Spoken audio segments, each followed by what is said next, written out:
All right, everyone, we're going to go ahead and get started.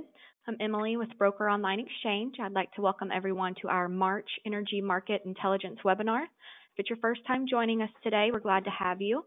If you were with us last month, welcome back, and we appreciate all the feedback that you gave. I'd like to start off with a quick poll just to get a feel for who our audience is today. So take a look at the question and let us know what your role is in the energy industry.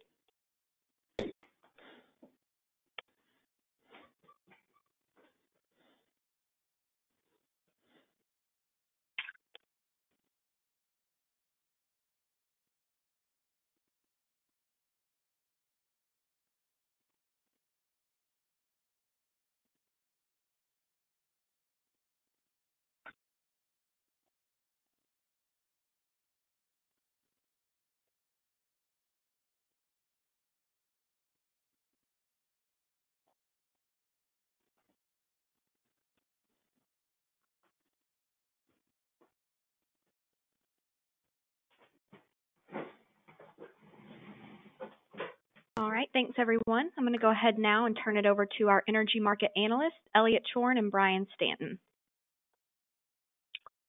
Hi everyone, this is Elliot Chorn, Vice President Retail Pricing at TrueLight Energy. Thanks for joining us today. I'm going to shortly hand things over to my colleague Brian Stanton to go over wholesale market and wholesale market fundamentals. But just real quick, want to encourage everyone to submit any questions that you might have through the GoToWebinar app so that we can make sure that as we get to the conclusion of our presentation, we can make sure to address any of your individualized questions. With that, I'll hand things over to Brian. Thanks, Elliot. Good afternoon. Brian Stanton here. I have about 10 minutes worth of data analysis and observations with respect to what's moving power and gas prices in the short term, and hopefully we'll be able to give you some meaningful talking points to help you close more deals and get some talking points that are going to give your decision makers what they need to hear. We're going to talk about the. Why don't you move on to the next slide, please, Emily, where we're going to start talking about gas pricing. What you're looking at here on this slide is an overview of the forward contract for future gas delivery. Some of you who've been with us this is our third go around on this call, and so the feedback has been coming in where there's a little bit of a difference or of opinion or some lack of understanding with respect to when we say gas futures and gas spot prices. So gas futures is a forward contract for future delivery. It's used by both physical gas transactors, for lack of a better term, people who are delivering physical gas or buying physical gas, utilities, well operators, pipeline manufacturers, and end-use industrial and residential customers. You can buy or sell, and then the other player in these markets are going to be financial middlemen, for lack of a better term, trading shops, speculators, people who are just trading the commodity spread and making the market for the physical participants. Gas futures is for future delivery, and it's just a financial transaction swap mechanism. You get generally a fixed price for a floating price. You can be on any side of the transaction you want. You generally can go out for any delivery term you want. This is the best bellwether that you can look at every day for how physical power prices are going to move or change. Natural gas is, you'll often hear us describe it as the marginal price unit, which is just complicated power speak for. It's the fuel that runs the plant that meets the incremental last megawatt hour required to keep the grid operating. So the LMP locational marginal price structure is built in such a way that the cheapest units are called upon to supply of power first, and then as we build up the demand every day for what's going to be needed, the last unit to supply the incremental megawatt hour that's required sets the price, and it's generally the gas price.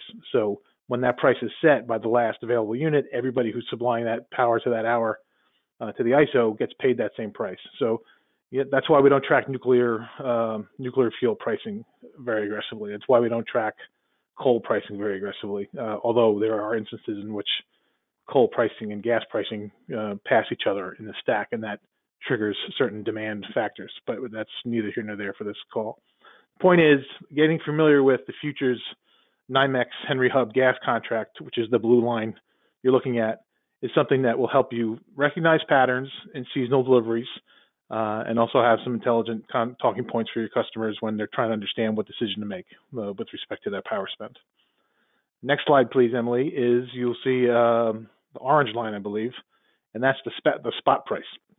And that's something you'll hear about quite often. It's the physical delivery for an actual gas decatherm or therm unit or MMBTU. Any incremental unit that's being delivered is priced on a historical basis. So if the blue line is an estimate of what the market thinks a forward delivery is going to look like, the orange line is what the price actually settled for that delivery, that physical delivery. And that's why you see differences. So I guess the most obvious difference here on this slide is that you can see that massive spike in the last winter we just exited. January was very rough. Some parts of February were rough. March, surprisingly, has turned into a much below normal weather pattern kind of month, although it feels like winter up along the Great Lakes and up in the Northeast. Things are more normal down south, but the point is that this orange line is going to look different from the blue line on the previous slide because they represent a future delivery versus a historical delivery. So if that point requires further clarification, we can address it in the Q&A session.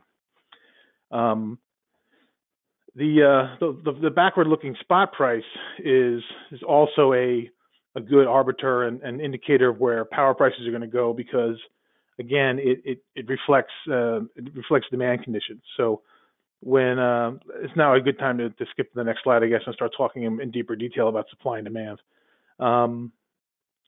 This is the supply and demand curve provided by the EIA, which is the Energy Institute of America, which is basically the cupbearer for market fundamental analysis. It's public information. It goes out to everybody.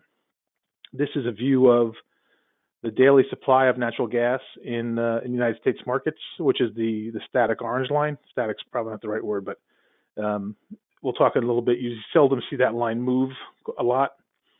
The blue line represents the demand situation. So again, the segment where you're seeing the blue line significantly above the orange line, that's where we're seeing a lot of weather-related demand that we just exited in this last winter. I guess it's important to note it's not uncommon to see demand swings from week over week in the double-digit percentages.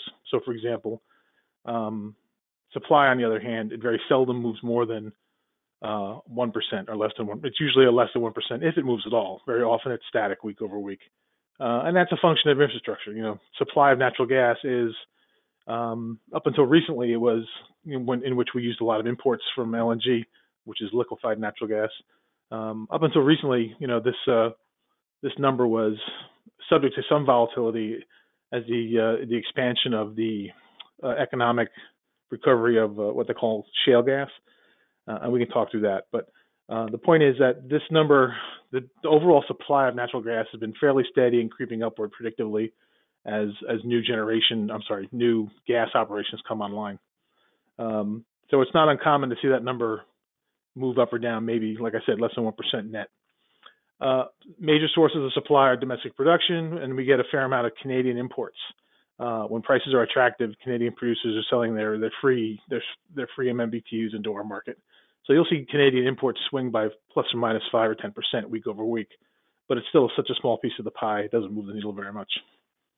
The demand side, on the other hand, is very volatile, and it's a function of heat in the winter, heating demand in the winter, or cooling demand in the summer.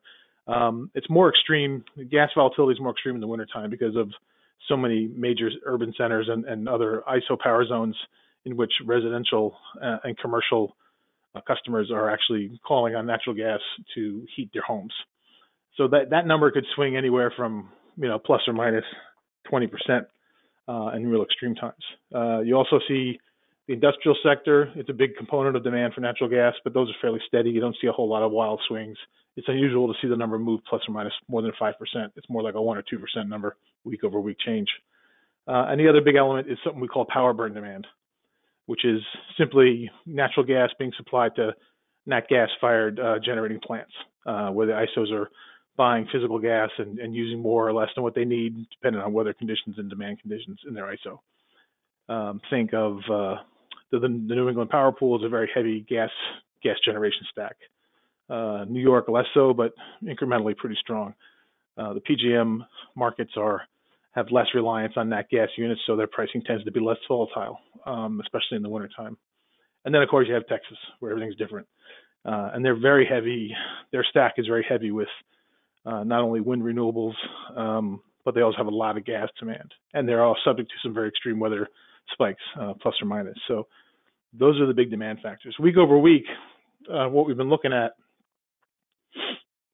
excuse me a second, I'm trying to get to a slide away there, computer. There we go. Week over week, we saw gas supply being steady at about 86.2 billion cubic feet a day. Production in the U.S. market was up about 1%. Canadian imports fell 2%. So again, that's a pretty standard week. The demand side was down about 5% for week over week for the latest report week. So power per demand dropped about 1%. Industrial consumption fell about 3%, and then the residential and commercial use for heating dropped about 9%. And that makes sense. I don't know no matter where you live, it's been getting a little warmer. It still doesn't feel like spring. There's been quite a bit of late snow, especially up in the Northeast, that Elliot can attest to. That's where he lives. So in a lot of parts of the country, it's been feeling a lot like winter, and there's been an outside demand response to that with respect to gas and power demand on the curve, which is reflected in the power curve prices, which we're going to share. Let's move on to the next slide, if you don't mind. Okay, so here we're going to have two slides of weather, and this data comes from the National Ocean and Atmospheric Administration, and they're the guys who are the kind of like the clearinghouse for standard weather reported data. A lot of other commercially available weather models come out where they have lots of disagreements. But this is a 8 to 14 day forecast for weather anomalies in the United States. So, and it's not like there's nothing happening in Canada. It's just that they don't publish data for Canada. But you can imagine, see that dark blue thing that's clustered right around the northern Canadian American border. Those conditions spread up into the north of that pattern. The point here is that this is dark blue is a below normal anomaly. White is even chance, or gray is even chance, and when things get orange and red and bright red, those are where temperatures are going to be above average. This is the public view published by NOAA and shared on this is basically updated every day. They give you an 8 to 14 day, you get a 6 to 10 day. They also publish longer views on weather with respect to next month, and then right now, what we're looking to wait to see from them is going to be their summer forecast. And they put their longer term forecast out in 3-month increments. So now 8 to 14 days is a pretty solid forecast. That's probably going to be fairly accurate. Weather models have the ability to come into a very firm agreement, and they're good predictors. And all this means is that there's a 90% chance that the weather will be below normal, like for example in the Dakotas, and there's a 90% chance that it'll be well above normal in Arizona, with no big shocker there. If you've ever been to Arizona in the spring, or if you've been to the Dakotas in the spring, this stuff will be normal. Keep in mind, though, that these are anomalies to normal. So while temperatures, we have below normal conditions in the north and the northeast, and above normal in the south and southwest, as we get week over week into April, we're getting, the more normal, the base point creeps up. So it doesn't, the winter stuff's going to go away, but it's going to feel, it feels a lot like, we haven't been getting any real spring-like temperatures down even where I'm at in the mid-Atlantic section of the country. In terms of how weather's going to shape up, we have a lot of moist, humid Gulf of Mexico air working its way out up to the southeast, and it's going to meet those cold air pressure masses in the Mississippi and Ohio valleys, and where cold air meets hot air, especially when the hot air's got a lot of humidity, the winds act up and you get heavy storms. So we have a very above average storm track for the middle of the country, leaping up into New England. Great Lakes is probably on tap to see another snowstorm, and it wouldn't be surprising if we get another nor'easter, although I know Boston and Maine have had 4 in a row, so we're probably done, but there's a good chance of one last big storm before things settle down and we get into a longer term lull. Next slide will show you another view of what's happening. This is, excuse me a sec, I get my glasses.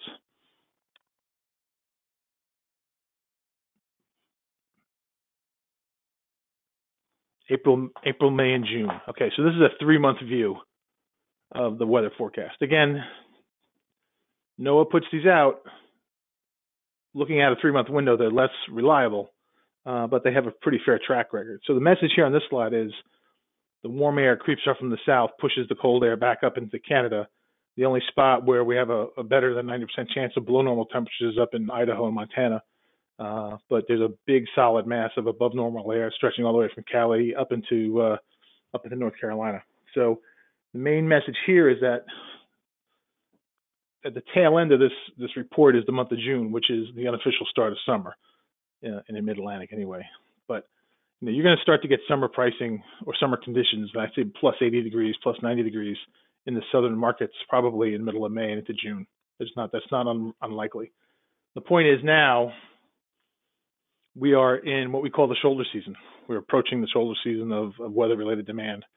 Power curves tend to trade lower when that happens, and that's when you get a much more attractive entry point for the historical power curves, which I believe is on the next slide. That's Headroom. Hey, Elliot, do you mind if we come back to Headroom and we'll just finish talking about the curves and we can wrap up with Headroom? Not at all. Okay, so let's skip to the Headroom slide if you don't mind, Emily. Okay, there you go.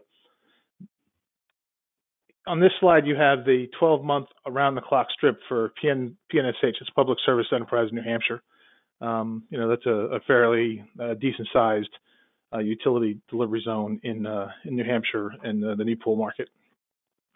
So what you've been seeing here is, as a pretty predictable correction down to pricing as we, get out of the wintertime and into more of a spring and summer delivery. This is a forward price for the next 12-month delivery.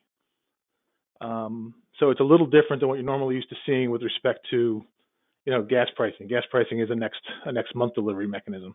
But what I guess the point here is that we're coming off a very volatile period and a very high price period, especially in New England, and prices are setting some pretty interesting price points very close to 52-week lows. This is likely to persist between now and call it May 1. You have maybe they got the month of April, maybe part of May. The longer you wait until May, the more you have a chance of some heat showing up and some more demand-related conditions spiking price points for delivery in the summer. So if you're out there talking to customers now for signing a contract in the month of April, you're probably not talking about delivery till May, June, July, or some out period like that.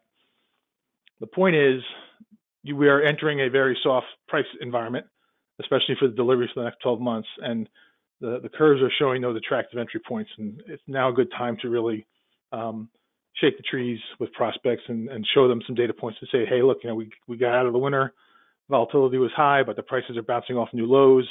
Let's not wait. Let's take care of take some risk off the table for the next 12 months and avoid peak pricing for the summer, which is around the corner. Next slide is an ERCOT slide from Texas. I think it's the Houston delivery zone, and that's a peak strip. And this is a good example. This is how things in Texas can be very insane. So the New England price points were showing a lot of downward pressure and bouncing off of lows, but what we're looking here in the Houston market is a breakout to the upside. Now, keep in mind, the previous slide was around the clock. ATC stands for around the clock, which is 24-hour delivery. This curve is peak strip, which is 5 days a week for 16 peak hours of delivery, generally from 8 in the morning to about 11 o'clock at night. Peak pricing is higher. It's more volatile because there's more demand on the system. So it's a little bit of apples to oranges, but you get the picture.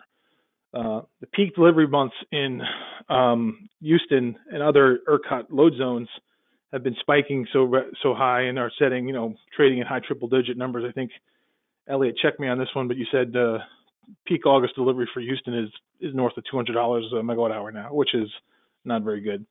And the function touching 200 pretty regularly. The reason here is that a big story came out in the Texas market recently, in which availability of baseload generation is under question for delivery for the summer of 2018. That's bad for power prices. That's a very bullish indicator. If you're in Texas and you're waiting to make a decision you just lost a lot of economic value because now delivery points are a lot higher than they were just 6 weeks ago. The problem is a long-term one in Texas. That's the availability of generation to meet base demand because a lot of coal plants are retiring, and their reserve margins are well below their targeted range. Reserve margin is simply a percentage above 100% of load demand on the system that the power pools require the system to operate. It's supposed to be something like 15% above peak load. The Texas market is currently operating to be forecast something about like 9.5% for the peak delivery of the summer. So that's a big gap, and the problem is you can't just up and get financing and pour $200 million of steel in the ground and get a new gas plant up and running in 4 weeks. So it's just not going to happen. So if there's any kind of meaningful demand on the Texas grid this summer, and there always is, pricing in Texas is going to be very volatile and much higher than normal. So again, if you got customers in Texas, I think it's time to pick up the phone and talk to them, help them kind of work through this environment and get them comfortable with making some decisions about taking some risk off the table. And I think with that, that's probably the last slide. We can kick back over to Headroom, if I'm not mistaken. And then Elliot, you want to pick it up and talk through Headroom? Sure. So currently not seeing a whole lot of headroom as we look across the country. There are a few isolated markets where we are seeing clear headroom, and then a few where we're seeing potential headroom depending on a given customer's capacity factor. So markets that we're seeing clear headroom, obviously PSNH in New Hampshire. Massachusetts is one of those kind of debatable. It's going to depend on the capacity factor, so the relationship between a customer's cap tag and then their overall usage. If they have a good capacity factor, then they're likely going to be able to experience some headroom against the utility. Same thing exists in Connecticut. So again, kind of the message there, New England, there's good potentials for some headroom. And that's as we're still looking against the winter pricing. Hasn't kicked over to summer pricing. New England being a winter market in terms of price spikes. Winter pricing from the utility in those 6-month strips is much higher than it is in the summer. So that's a good opportunity for you when you're out selling. You want to be selling against this winter price that's currently being posted, not against the summer price that's going to be coming out shortly. As we look down further south, a little bit of potential in the Maryland, D.C. area, Potomac Edison, Pepco, and BGE. Again, very dependent on capacity factor and transmission factor in PJM. So again, the relationship between our PLC, NSPL value, and overall usage. But again, there is good potential for those to experience some headroom. And then really at this point, that's all the markets that we're seeing any headroom in. It's a function of the different strips that utilities are pricing that on, as well as some of the hanging around of winter that Brian was talking about. We haven't seen winter move out completely. We're still drawing down our natural gas storage, so still in kind of the heating season, withdrawal season in the natural gas world. That's keeping prices buoyed up a little. Again, Brian mentioned I'm up in the Northeast in the Boston area. We're finally starting to see some trees bud and it start to look like spring a little bit here. So we should be coming out on the tail end of winter, which is really going to push us into this one of the ideal times of the year to be buying power. We're coming out of winter, and while we have drawn down on our natural gas storage a pretty significant amount, there's so much surplus supply that there's no real concerns around that. As we get out of the cold season, before we get into the heat, and as that map showed earlier, kind of the 3-month outlook, the predictions are pretty much for a nationwide above normal. So they calculate what has normal temperatures been in this month over the past. It depends on the time frame, but it can be a 10-year, a 15-year, or a 30-year time frame. And then they run their models to predict what are temperatures going to look like. And then that then says, is it going to be above normal, and then to what likelihood and to what degree? And again, looking back at that map, Emily, if you wouldn't mind switching over to I think it's up one slide from this, you can see that there's across the country, particularly Texas, into the Mid-Atlantic, which are, major load centers, all the way up into New England, the expectations are for heat, and that's going to drive up prices again. As soon as you get that first batch of heat, you start to see air conditioning load start to pick up. That's going to drive up power prices. And so there's this kind of ideal situation right now that we're really coming into. Some of the refueling maintenance for transmission lines and nuclear generators is coming to a conclusion. Those are starting to come back online. Haven't seen any early heat yet.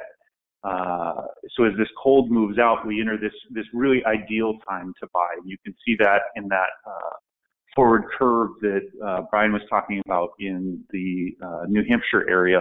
That really holds throughout, New England, New York, and the Mid-Atlantic. Texas is the outlier, much like Brian was saying.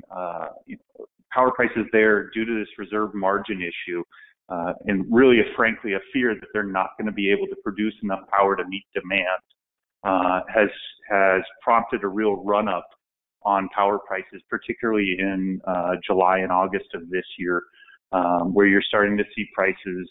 July prices are right around 160 a megawatt hour. August prices are bouncing off of 200 pretty regularly. And that's really just all based on the fear that, power prices in ERCOT on a spot basis, so LMP prices, can go up to $9,000. So all it takes is a few hours where you touch that 9,000 for all of a sudden power prices to be very high.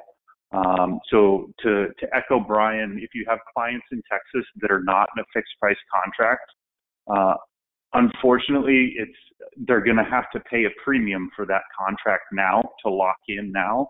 But it's better than walking into the summer with no protections on their prices. Would be the advice that Brian and I would give to those clients, and you advising those clients, is get those customers locked in, unless they are very comfortable with the risks that they will potentially be facing in terms of power prices spiking. I'm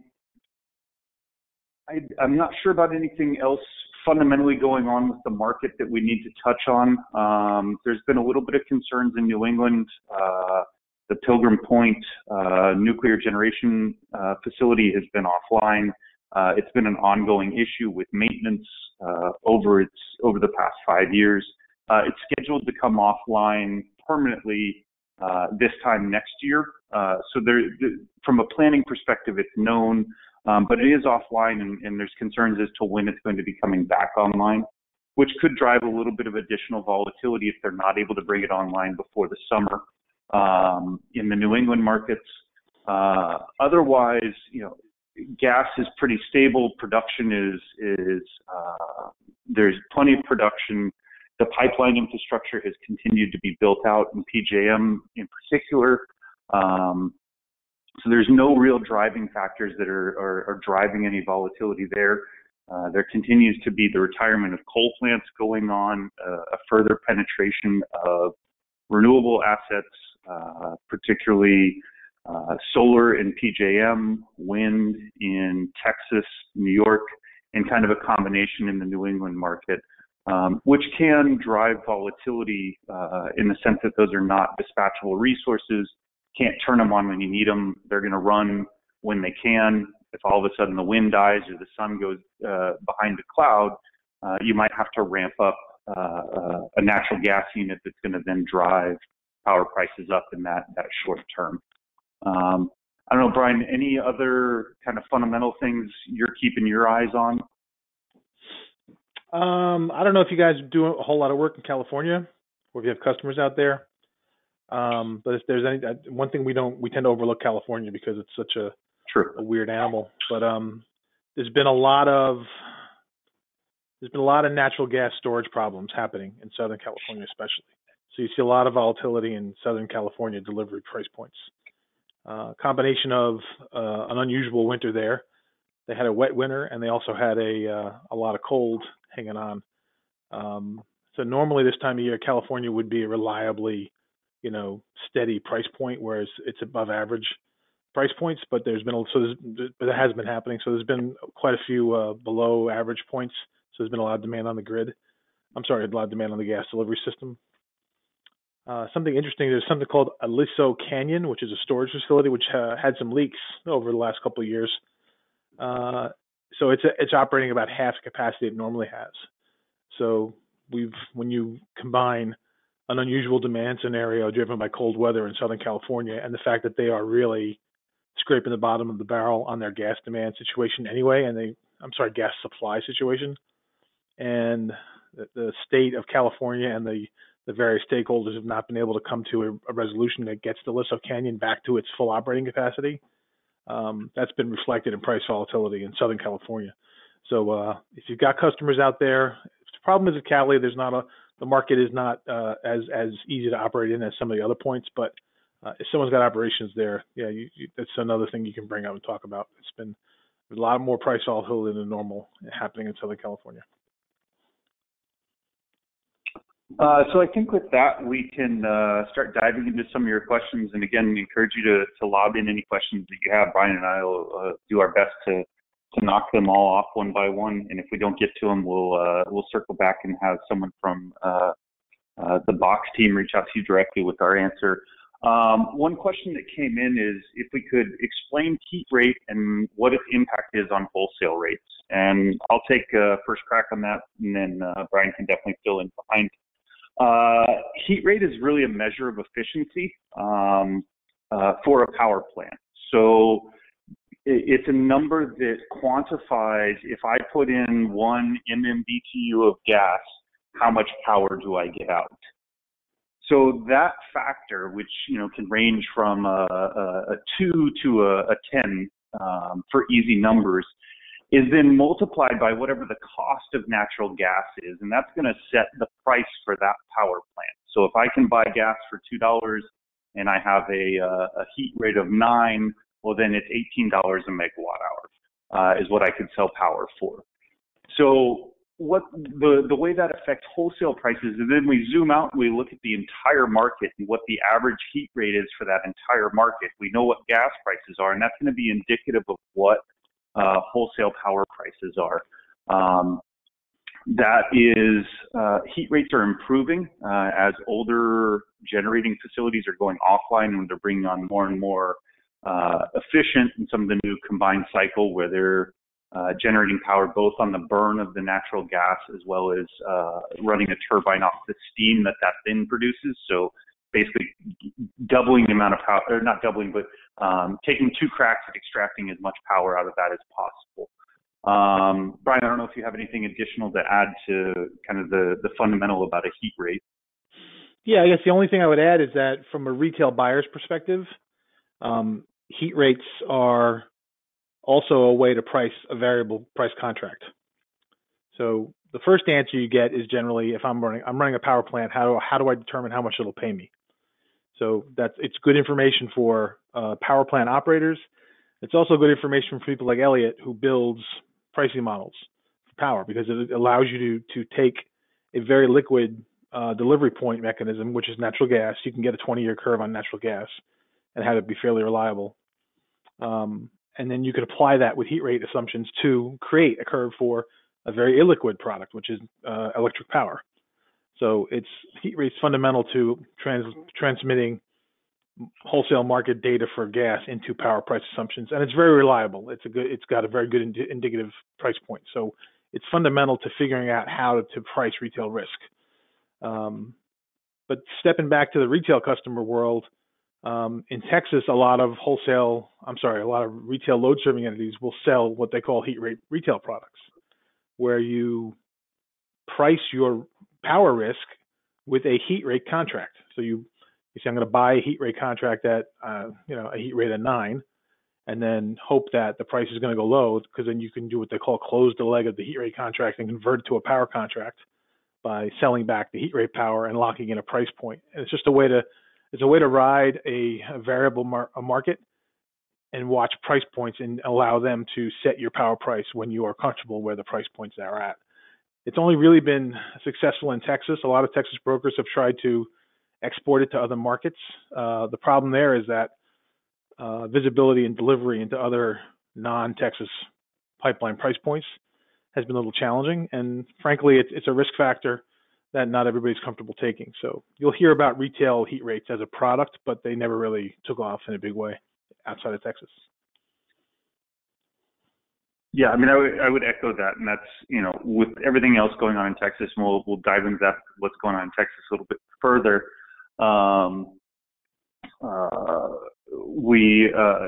heat rate is not a terrible contract if you have a customer that's looking to take on some risk, but wants some assuredness. So you lock in the heat rate, and then that's multiplied by whatever spot market gas is, and you can actually have some strategic buying of future gas as well. So if you have customers that feel like gas markets are going to be stable, you might be able to pick up a good heat rate contract for them in Texas that'll allow them to avoid some of the buildup of the power spikes into the spikes into the power price that have already been built in. We've had a couple questions come in around Texas about a lot of warnings that it's going to be a volatile summer there, and just, can we go into a little more detail, and then what types of products would we suggest in that market? There's a couple things going on in Texas. So earlier this year, there was a significant amount of coal generation that retired. It was no longer economically feasible for them to participate in the market. So they just shuttered themselves, and they said, we're no longer producing power. That in turn drove down the reserve margin. So reserve margin, just to echo what Brian was saying earlier, is really how much, ERCOT forecasts, and they say, we expect our peak demand to be X next year. And then we expect our peak generation to be Y. And then what is the difference between those two? So instead of being 100%, that would be saying, if everything goes perfect, we're going to have enough power. You want to have a reserve margin. You want to have additional generating capabilities above and beyond your expected peak demand. Those numbers in most markets hover somewhere between 15 to 20%, depending on the market, and have historically in Texas been in that 15 to 20% range. Earlier this year, with all those retirements, we saw that number drop down into the 7 to 8% range. Which has driven a lot of concern about when you're down into that range, you are having to bring on some of the most expensive generators to meet those last little bits of demand. And if a big unit goes offline, one of the big nuclear units or a big baseload natural gas unit, you're going to see power prices spike. Combined with that, Texas is one of the few markets where we're seeing significant demand growth. It's a very robust economy down there, so there's a lot of companies moving there. There's significant air conditioning load there. Anybody that's ever spent a summer in Texas can attest to that. And with the predictions of an extremely hot summer in Texas, you're seeing demand being pushed up, or expectations on demand being pushed up even higher. That's what's driving the volatility in Texas in the near term. Expectations are that this is not going to continue really much past this summer. There's a significant amount of new generation coming online toward the end of this year, early next year, which will alleviate that reserve margin crunch in the kind of medium term. But in the very short term, my advice, if I was speaking to a customer, would be, unless they have an extremely high tolerance for their power bills moving significantly, so they have good cash flow, they're fine if their power bill spikes for a couple of months and then drops back down, I would be putting any customer I had on a fixed price contract. The risks of being on an index contract this summer are in my mind would be excessive and wouldn't fundamentally match up with how I would want to run, for example, a manufacturing business. That could significantly impact cash flow and therefore profitability. And you want to keep those customers safe and out of those situations where they're going to experience that volatility. Brian, I don't know if you have anything to add in terms of product or what's driving that volatility. No, I think you covered it well. I mean, but you're right. The last point I think was worth bearing. you have to engage decision makers with a conversation about what they're willing to put up with. And, fixed price is usually a very attractive option for folks because, it's stable. And then you only have to worry about managing the quantity side of the equation. But if market price volatility is not something they can live with, it's very easy to drive them to a conversation will get you a close a deal, as opposed to, well, I don't know what to do. Call me back next week and I'm going to think about it. Giving these people too much time to think is not going to help anybody because the market will give them a lot of volatility. So good point, Elliot. Question about direct access in California. Any news there? And short answer, no. There's a lot of conversations going on out in California about opening up the market. So currently, as the market stands, there's extremely limited direct access to the wholesale market. So what we experience in the retail world doesn't exist out there. There's small tranches that if they've allowed to go into direct access, those are all filled at this point. There continue to be conversations about changing that, opening it up to allow more load to go to direct access. But as of now, nothing substantive, nothing on the horizon that would lead me to believe that there is a change coming in the next 12 to 18 months. Obviously, that can change quickly.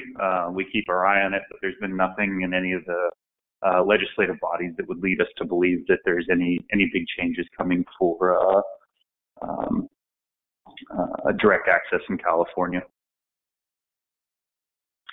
With that being said, it is still for natural gas.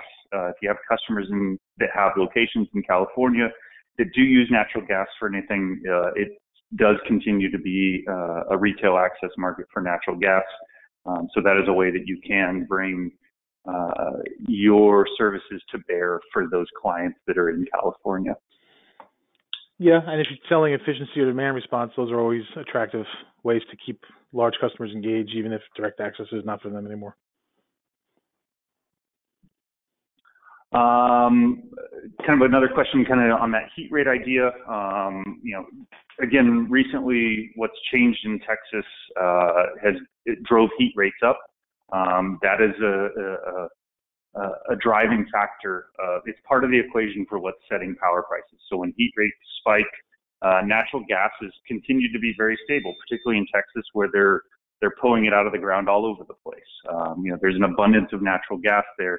So gas prices are stable, but it's really the tightness of the market, of the generation stack that's really has driven heat rates up in the recent months. So again, heat rate is part of the equation. If heat rate times gas price is going to give you an idea of wholesale power prices. Do we have any other questions that anybody would like to launch in here in the last few minutes before we wrap up and kind of give a summary and then ring off for this month? All right. Well, I will hand it to Brian. Brian, kind of the high-level takeaways. What are the big talking points for what would you say for the next month? This is going to sound a lot like last month rather. But the main point you guys have to understand is that the market's going to give you an attractive entry point now with respect to weather and demand.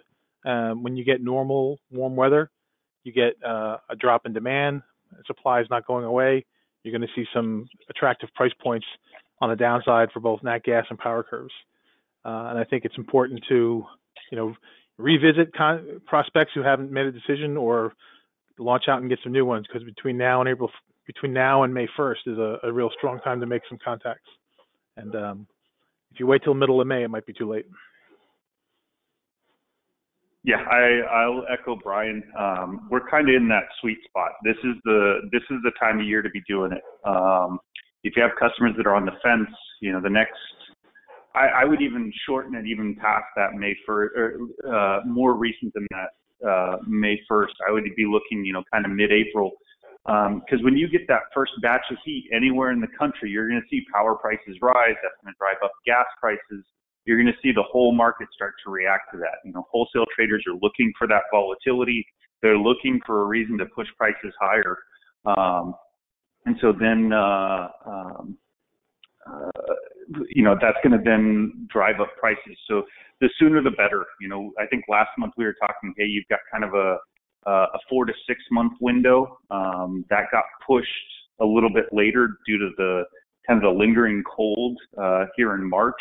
But we're looking at what's going to be happening April, May, June, and that those above normal temperatures across the U.S. Are concerning in terms of what they're going to push up, how they could push up power prices. So I would say really now is the time to make that move. If you have customers on the fence, emphasize that forecasts for weather are coming in. In those early months of this, the spring, late spring, early summer are above normal, and that's going to drive prices up. And they're really in an attractive buying position now across from the Mid-Atlantic all the way up into New England. In Texas, it's really playing defense now.